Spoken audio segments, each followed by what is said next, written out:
Fala pessoal, sejam bem-vindos a mais uma videoaula para a certificação CPA. E apenas lembrando, para quem quiser ter acesso ao curso completo, com todas as videoaulas, apostilas em PDF, mais de 1000 questões comentadas em vídeo, resumos, simulados, eu vou deixar na descrição desse vídeo aqui no comentário fixado o link para que vocês possam conhecer a plataforma de estudos que vai ser o diferencial na aprovação de vocês na CPA. E no mais, só peço aí que vocês deixem um like no vídeo, né, para dar aquela moral e desejo a vocês uma excelente aula. Olha só, retorno histórico e esperado, considerando um ativo financeiro e considerando também uma carteira de investimento.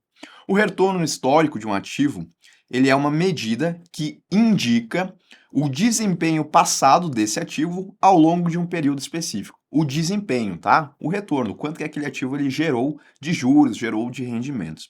Então, olha só, uma pessoa comprou uma ação por R$ 100 no início de 2022. É um ativo financeiro.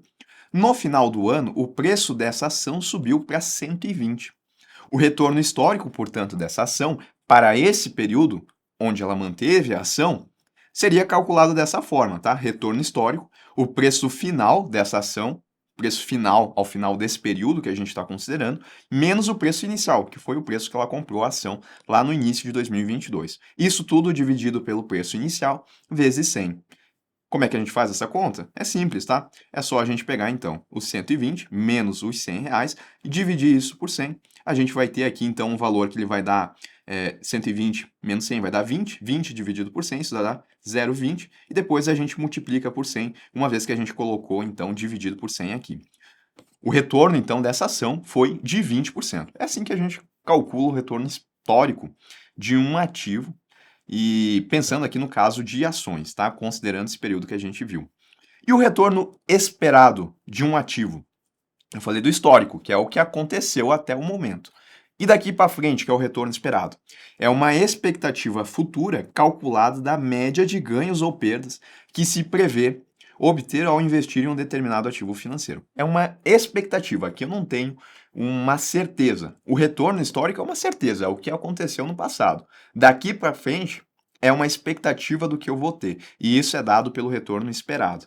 Vamos considerar um investidor que está avaliando duas opções de investimento, investimento A e investimento B. Com base em suas análises, ele estima que o retorno esperado para o investimento A é de 10%, enquanto para o investimento B é de 8%. Essa projeção aqui, essas projeções, representam a média de ganhos que o investidor antecipa para cada opção. Como é que ele vai chegar nesse cálculo? Bom, existem ferramentas no mercado financeiro que vão trazer para nós uma expectativa.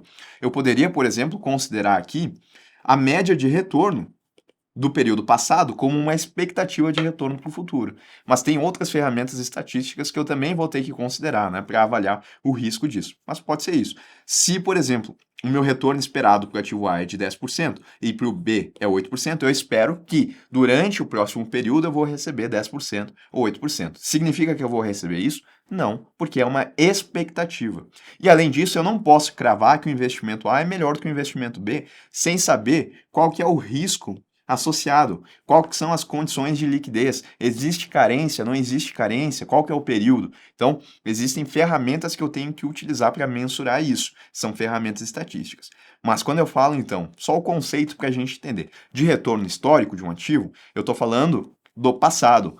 Ele me traz qual que foi o desempenho desse ativo no passado, considerando um período específico. O retorno esperado é uma medida para o futuro, é uma expectativa do que eu acho que eu vou receber desse determinado ativo, mas, claro, utilizando ferramentas para calcular isso. Isso para um ativo financeiro. E para uma carteira, porque eu também tenho o conceito de carteira de investimentos. Quando eu falo de uma carteira, eu estou pensando em todos os ativos financeiros pelos quais o investidor colocou o dinheiro dele. Então, a minha carteira poderia ser formada pelo ativo A, pelo ativo B, pelo ativo C. O retorno histórico de uma carteira, ele refere-se ao desempenho passado dessa carteira ao longo de um período específico. Tá? Então, eu vou calcular o retorno não de cada ativo separado, mas da soma de todos esses ativos. Tá? Ela é calculada com base nas variações do valor dos ativos que compõem a carteira durante esse período. Para calcular o retorno histórico de uma carteira, você somaria os retornos individuais de cada ativo ponderados pela participação do percentual de cada ativo na carteira. Isso porque quando eu falo de uma carteira de investimentos, a não ser que o investidor ele tenha colocado sempre a mesma proporção, né? Colocou 4.000 aqui, colocou 4.000 aqui e 4.000 aqui. A não ser que ele tenha feito isso, eu vou ter diferentes valores para cada um dos títulos. E além do mais, a minha rentabilidade também vai ser diferente. É muito difícil eu ter exatamente os mesmos valores e a mesma rentabilidade para 3 ativos diferentes. Por conta disso, para eu conseguir ter um cálculo mais eficiente do retorno histórico dessa carteira, eu vou ter que utilizar da média ponderada, aonde eu vou levar em consideração qual que é a participação de cada ativo dentro da carteira. Vai ser o somatório, então, do retorno do ativo de cada ativo vezes a participação desse ativo na carteira. Isso é o somatório de cada um, e aí a gente tem o retorno histórico da carteira. E o retorno esperado é uma estimativa das médias ponderadas dos retornos esperados de cada ativo que compõe a carteira. Tá? A diferença aqui é que a gente está indo para o futuro. E aí um exemplo, só para a gente olhar como é que funcionaria o cálculo. Suponha que a carteira A seja composta por 2 ativos, ativo A e ativo B. Eu posso entender o ativo A como um CDB, posso entender o ativo B como uma LCI, por exemplo, só para a gente entender. A participação de A na carteira é 60%, ou seja, aqui em A ele colocou no CDB 60%, vamos trabalhar com 10 mil reais, ele colocou 6 mil. E aqui na LCI ele colocou então o restante, né? 4 mil. O retorno histórico para o ativo A é de 8%. E para o ativo B é de 5%. E os retornos esperados são 10% para A e 7% para B. Como é que eu vou fazer o cálculo? Bom, para o retorno histórico eu vou fazer os 8% que eu tenho aqui.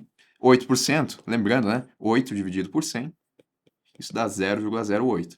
Então, 0,08 vezes a participação na carteira. A participação na carteira é 6 mil de 10 mil, isso dá 60%. 60 dividido por 100, isso dá 0,6. Então, 0,8 vezes 0,6. E lembrem que é o somatório de todos os ativos que eu tenho na carteira. Esse é um ativo. Agora eu vou somar com o outro ativo, aonde eu tenho 5%, vai dar 0,05 vezes a participação, que é 40%. Tá? Então, fazendo esse cálculo aqui, eu vou ter que o retorno histórico dessa carteira é de 6,8%. Né? O ativo A, ele tinha uma rentabilidade de 8%, e o ativo B, ele tinha uma rentabilidade de 5%. O valor ficou mais próximo de 8%, porque eu tenho um maior peso no ativo A. Uma média ponderada, sem maiores dificuldades, tá? Eu também vou fazer a mesma coisa aqui para o retorno esperado. Eu tenho que 10% para o ativo A, enquanto que 7% para o ativo B. Como eu tenho mais recursos aplicados na carteira A minha expectativa de retorno esperado vai ser mais próximo de 10%, né? Vai dar 8,8% quando eu for fazer esse cálculo.